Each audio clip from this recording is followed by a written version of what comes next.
El Financiero en Línea presenta Ruleta de Mercados, una mesa de expectativas sobre los mercados de capital, dinero, divisas, commodities y mucho más. Muchísimas gracias por vernos, por escucharnos. Bienvenidos a una emisión más de Ruleta de Mercados del Financiero en Línea desde México para el mundo de habla hispana, donde usted nos puede consultar en www.elfinanciero.com.mx. Soy Gerardo Flores y estoy ahora con mi compañero y amigo Esteban Rojas para hacer el análisis de lo que hemos hecho durante todo este año en Ruleta de Mercados, donde hemos estado hablando de los temas financieros. Y bueno, hablando con los expertos, Esteban, salió el tema del flujo, los flujos de capital, las grandes avalanchas de portafolios que están llegando a diferentes países, sobre todo los emergentes. México no se ha quedado atrás, algunos han estado poniendo candados, aplicando restricciones. ¿Cómo estamos nosotros en todo este asunto de entradas de capital y liquidez a México? Claro que sí, Gerardo. Mira, se ha puesto énfasis en que efectivamente, como tú lo mencionas, ha habido una lluvia, podríamos decir, bastante fuerte de capitales que han ingresado a países como México en busca de mejores rendimientos. Para darnos una idea, Gerardo, en lo que va del año, el último reporte del Banco de México, que es hasta principios del mes de noviembre, nos señala, Gerardo, que han ingresado al mercado de deuda gubernamental algo así como 18,000 millones de dólares, Gerardo, al mercado de tanto de bonos a tasa fija como a CETES, como a Audibonos. Y esta situación pues sí es bastante fuerte porque, digamos, no se había dado un ingreso de capitales tan fuerte, digamos, desde la etapa de antes de 1994, ¿verdad? Pero sin embargo, Gerardo, es una parte digamos, es un lado de la moneda. El otro lado de la moneda es de que esta avalancha de recursos que está llegando por parte de inversionistas al mercado de deuda en México está trayendo, Gerardo, modificaciones muy importantes en la estructura de los principales tenedores de papel gubernamental. Como tú sabes, en nuestro país los principales tiradores, los principales inversionistas institucionales que invierten en el mercado de deuda son las CIEFORES, ¿verdad? Las sociedades de inversión, los mismos extranjeros y digamos también los bancos. Para darnos una idea de qué ha sucedido con este cambio en la estructura, Gerardo, a finales del 2009, el primer tenedor de papel gubernamental lo eran las CIEFORES, en segundo lugar eran las sociedades de inversión, en tercero estaban los extranjeros y hasta cuarto los bancos. Con los últimos datos disponibles a noviembre, Gerardo, esa estructura se ha modificado. Los extranjeros han desplazado a las sociedades de inversión del segundo y lo han ocupado ellos y los han mandado al tercero. Y para darnos otra muestra de qué está significando este cambio en la estructura, Gerardo, los inversionistas extranjeros están a un paso de convertirse en el principal tenedor de papel gubernamental de deuda interna del gobierno federal. A finales del 2009 había una diferencia entre las CIEFORES y los inversionistas extranjeros de casi 307,000 millones de pesos, Gerardo.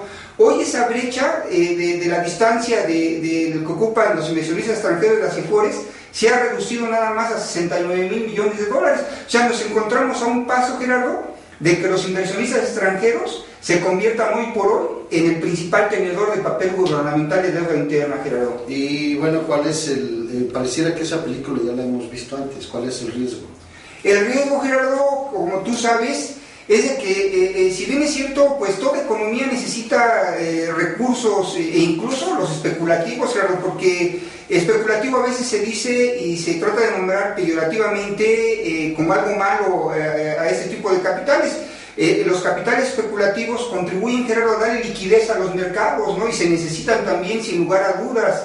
Pero sin embargo, cuando se empiezan a rebasar determinados parámetros, como quizás todavía no es el caso de México, pero que sí es cierto, Gerardo, se empieza a prender un foco amarillo, un foco de alerta, en donde si se rebasan determinados parámetros, sí pudiera generar posteriormente también volatilidades muy fuertes en el tipo de cambio, así como entran también pueden salir. Claro. Y esta situación, Gerardo, se pudiera dar en momentos, digamos, en que hubiera una mayor aversión al riesgo, como lo que está sucediendo en Europa, Gerardo, en donde una contaminación, un deterioro mayor de la situación en Europa con relación a países que tienen fuertes problemas de deuda, como Irlanda y Portugal en este caso, digamos, pudiera contaminar otras regiones y pudiera hacer que los capitales regresaran en busca del denominado vuelo a la calidad, Gerardo.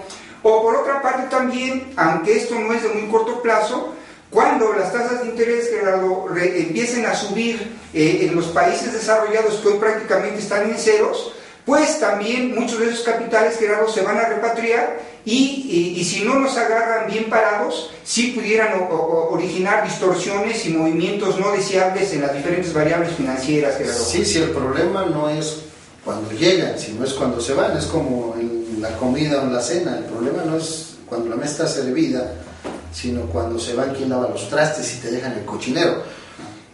¿Qué hacemos ante esto, Esteban? ¿Qué están haciendo otros países? Fíjate, Gerardo, en este caso, como sabemos, Brasil, que es un ejemplo muy cercano a nosotros, implantó solamente para el mercado de deuda, Gerardo, elevó el impuesto de un 2 hasta un 6% para inhibir un tanto, digamos, la entrada de capitales, ¿verdad? Aunque en este caso, Gerardo, esta medida de tipo administrativo generalmente posteriormente pueden generar también distorsiones. Quizás lo más recomendable para Brasil hubiera sido que hubiera bajado la tasa de interés, tanto la famosa Selic, que anda cerca del 11%, como sus otras tasas, pero en este caso de Brasil no se puede hacer porque su inflación tiene un problema de una elevación de la inflación y quizás un cierto sobrecalentamiento de su economía, Gerardo. Entonces ellos se vieron obligados a tener que implantar medidas de tipo administrativo para tratar de contener un poquito estos capitales. En el caso de nosotros, dentro del arsenal que pudiera estar manejando la autoridad monetaria de nuestro país, sin lugar a dudas una alternativa es bajar la tasa de referencia o bajar más las otras tasas de interés, que nosotros tenemos holgura en ese sentido, porque no tenemos un sobrecalentamiento de la economía ni tenemos un problema de inflación. Por ese lado podría ser un mecanismo de defensa. El otro, Gerardo, que podría hacerse, y de hecho ya lo están implantando las autoridades, es una acumulación de reservas internacionales para que, llegado el momento de que los capitales quisieran retirarse, hubiera recursos con que enfrentarlos. En ese sentido, hoy por hoy más o menos estamos cubiertos. Hablábamos al principio, Gerardo, de que han entrado cerca de 18,000 millones de dólares a la economía mexicana vía el mercado de deuda a papel gubernamental, y las reservas internacionales, Gerardo, se han incrementado en algo así como 20,000 millones de dólares. Es decir, estamos, digamos, ahí de cierta manera protegidos, Gerardo. ¿Sería viable reducir los montos de las subastas públicas que hace el Banco de México? Yo creo que no, Gerardo. Yo creo que, digamos, esos montos ya están preestablecidos, obedecen a una programación del financiamiento del gobierno federal.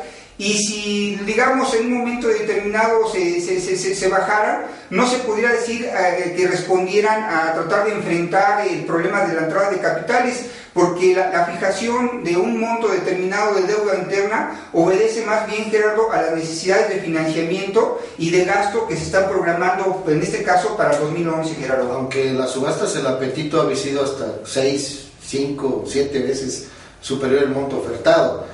En esos casos, a eso me refería cuando te decía yo de disminuir. Claro. ¿La tasa líder de CETES ha dejado ya de ser la tasa líder o sigue siendo referencial o también vamos a perder ahí a una recomposición de esto que mencionabas?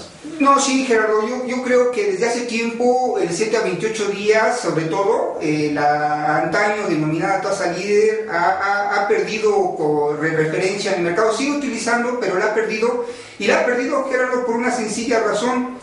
Antes los CETES representaban la mayor parte de la emisión de papel en circulación. Hoy por hoy, Gerardo, el 50% de la deuda interna del gobierno federal se hace a través de bonos, Gerardo.